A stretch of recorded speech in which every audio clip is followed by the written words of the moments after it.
কবিতাৰ নাম এইবাৰ বিয়া পাতিম বুলি। এইবাৰ ময়ো বিয়াখন পাতিম বুলি থিৰাং কৰিলোঁ, কাৰণ বাৰে বাৰে মায়ে কৈ থাকে বুঢ়ী হ'লো ৰ'ব পাই, বোৱাৰী এজনী লাগে।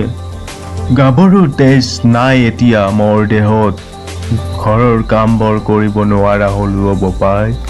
মূৰৰ বিষ, আঁঠুৰ বিষ, কঁকালৰ বিষ, এইবোৰ সৰু সৰু বেমাৰৰ কাৰণে বিচনাতে পৰি থাকোঁ অ' বোপাই। তোৰ বিয়াখন পাত বোপাই, মোৰ অলপ দুখ কষ্ট বুজাও বোপাই। নাপাতো বুলি ভাবিছিলোঁ, উপায় নাই, পাতিবই লাগিব। যিহেতু মাৰ মই মৰমৰ সন্তান, মাই মোৰ মৰমৰ, মাৰ দুখ কষ্ট বুজিবই লাগিব।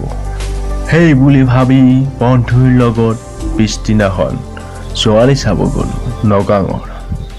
যিহেই চেহেৰা তাইৰ বেটি, চূণবিলাক সানি সানি থগুৱা হৈ আছিল।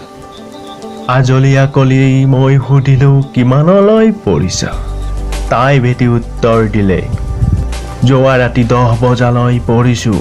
মই বেলেগ ধৰণেই বুজাই আকৌ সুধিলোঁ সেইটো প্ৰশ্নকেই। ক'লোঁ তুমি কিমান পাছ কৰিছা? তাই বেটি উত্তৰ দিলে, মই 7 বাৰ পাছ কৰিছোঁ। আজলি আকলি কেনেকে বুজাং ভাবি ভাবি আকৌ সেইটো প্ৰশ্নকেই ইংৰাজীত সুধিলোঁ হাউ মেনি ৰিড। হঠাৎ বাপেকে মাত লগালে, আকৰি জীয়েকজনীৰ স্বভাৱ লুকাই ৰাখিবলৈ চাগৈ। মোৰ মৰমৰ জীয়ৰী সপ্তম শ্ৰেণীলৈ পঢ়িছে। তেতিয়াহে বুজিলোঁ 7 বাৰ পাছ কৰা মানেই সপ্তম শ্ৰেণীলৈ পঢ়া। মনতেই ভাবিলোঁ সেই ছোৱালীজনীক বিয়া কৰালে মোৰ মাৰ মাথা খাব। মনতে ভাবি মই সেইখন ঘৰৰ পৰা বিদায় ল'লোঁ।